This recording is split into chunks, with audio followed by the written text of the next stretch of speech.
Hello tout le monde, j'espère que vous allez bien. Désolée pour la semaine dernière, je n'ai pas pu faire de vidéo. Comme je vous l'avais dit dans la dernière retour de Chine, je me faisais opérer le mardi suivant qui était la semaine dernière et ma première semaine post-opératoire a été beaucoup plus compliquée que prévu. Je m'en doutais, mais bon, on espère toujours pouvoir se sentir mieux. Et du coup, je n'ai pas pu vous publier de vidéo. Donc aujourd'hui, ce sera une vidéo dont je vous parlais depuis un moment. Nous allons parler d'un des accessoires phares du monde pin-up. Et pour l'occasion, je vais vous montrer l'une de mes collections d'ombrelles et de parapluies. Donc on va traverser le temps ensemble. Préparez-vous, installez-vous confortablement et on démarre. Donc parlons un peu d'histoire. L'ombrelle existe depuis fort longtemps. Par exemple, en Égypte, déjà, il y avait des ombrelles fabriquées en papyrus ou en plume de paon. Je vous mettrai quelques petites images illustratrices. Dans la Chine médiévale, il y avait des ombrelles fabriquées en feuilles ou en soie, avec des armatures en bois et en bambou, qui ensuite, avec les âges et les années, se sont transformées en toile cirée sur le dessus de l'ombrelle. À partir du 19e siècle, ça devient un objet de raffinement entre dentelle, soie et poignée sculptée. Au fur et à mesure, l'ombrelle se transforme en parapluie pour devenir un objet qu'on utilise vraiment par utilité, pour se protéger de la pluie. Seulement les personnes aisées peuvent s'acheter ce genre d'objet. C'est des objets considérés luxueux, très chers, où il y a même des antivols dessus, des alarmes, des armes. Les poignées sont même parfois faites avec des flacons, des horloges, plein d'objets insolites au niveau des poignets. C'était très à la mode à ce moment-là. Les premiers parapluies ont été faits en os d'animaux, principalement de la baleine, pour ensuite être remplacés avec les années par le bois, puis l'acier et l'aluminium, et pour devenir en fibre de verre à notre époque. Transparent, pliable, renversé, en papier, en plastique, même servant de canne, que ce soit l'ombrelle ou le parapluie, c'est devenu à la fois un accessoire de mode qu'un objet incontournable. J'espère que ce petit moment d'histoire vous aura plu et que je n'ai pas été trop longue. Nous allons passer à la présentation de ma collection.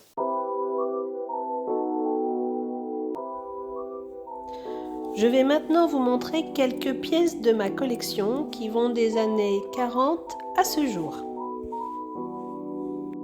La première pièce est ce parapluie des années 40 de forme allongée à extrémité fine avec cette poignée en écaille, biton, représentant l'esthétique de l'après-guerre. Ensuite, ces deux parapluies des années 50, sobres et fonctionnels, mais avec quelques petits détails, comme pour celui-ci, une poignée en bakélite sur une armature en laiton.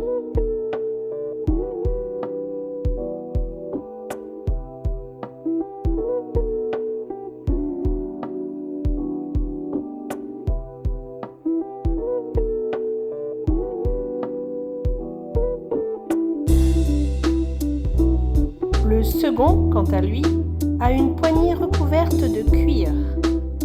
Toujours armature en laiton, il a un peu plus souffert par le temps, hélas, mais en très bon état de conservation également.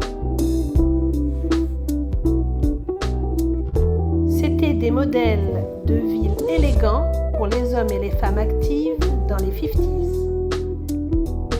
Pour suivre cette ombrelle asiatique datant des années 50-60, en matériaux traditionnels, bambou, ficelle et papier de soie peint à la main.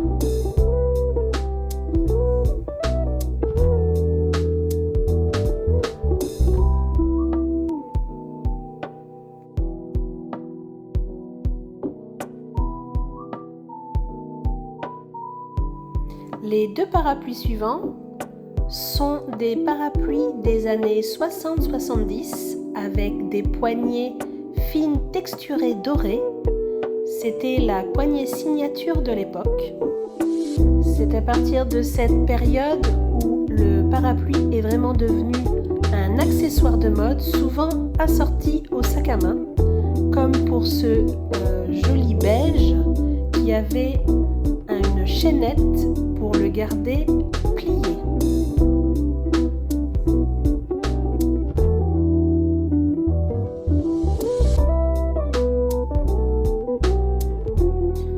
Le second, en tissu à motif fantaisie, très en vogue dans la mode féminine à cette époque.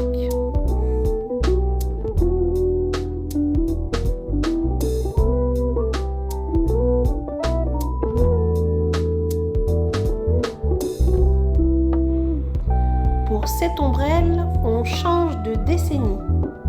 Nous voilà dans les années 80-90, où la nostalgie du rétro faisait son grand retour.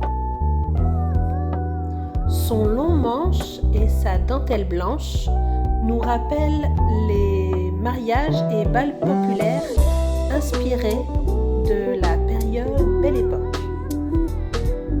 Et pour finir, quelques pièces extraites de ma collection.